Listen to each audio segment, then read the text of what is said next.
গিয়েছিলাম বাজারে, তো বাজার থেকে কি কি আনলাম সেটাই তোমাদেরকে দেখাচ্ছিলাম। তড়কা ডাল, তারপরে হচ্ছে ছোলার ডাল, কাঠবাদাম, কিশমিশ, আর নিয়েছি এই যে ফল, কলা, পেয়ারা, খেজুর। তো এই কটাই নিয়েছিলাম, নিয়ে চলে এসেছি। এইগুলো এবার তুলে রেখে দেবো। তো ফলগুলো একটা প্লেটে করে নিয়ে তোমার টেবিলে রেখে দিলাম। আর আজকের আর এই যে এইগুলো ঢালতে আর ইচ্ছা করছে না, কালকে সকালে ঢালবো। তো এই যে দেখো, পরের দিন সকালবেলা বয়ানগুলো ভালো করে ধুয়ে রোদে দিয়েছিলাম।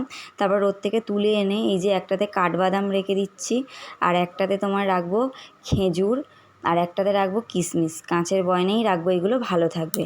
আর দুটো প্লাস্টিকের কৌটো নিয়েছি, ওর মধ্যে একটাতে রাখবো তড়কা ডাল আর একটাতে রাখবো ছোলার ডাল। তো এইগুলো রাতে এই যে রুটি করি, তো এবার এই ছোলার ডাল তড়কা ডাল হলে একটু খেতে ভালো লাগে, তো এই জন্যে নিয়ে এসেছিলাম। আর এইগুলো নিয়ে এসেছি আমার জন্য খাওয়ার জন্য সকালবেলা করে ভিজিয়ে, এই যে কাঠবাদাম আর তোমার কিশমিশ আর খেজুর। আর যারা যারা এখনও ফলো করেনি প্লিজ ফলো করে দিও, আর লাইক কমেন্ট শেয়ার অবশ্যই করো। তো চলো এবার বয়ানগুলো যে যার জায়গায় রেখে দিই। তো ভিডিওটা কেমন লাগলো অবশ্যই জানিও। আবার নেক্সট ভিডিওতে দেখাবে। চলো টাটা।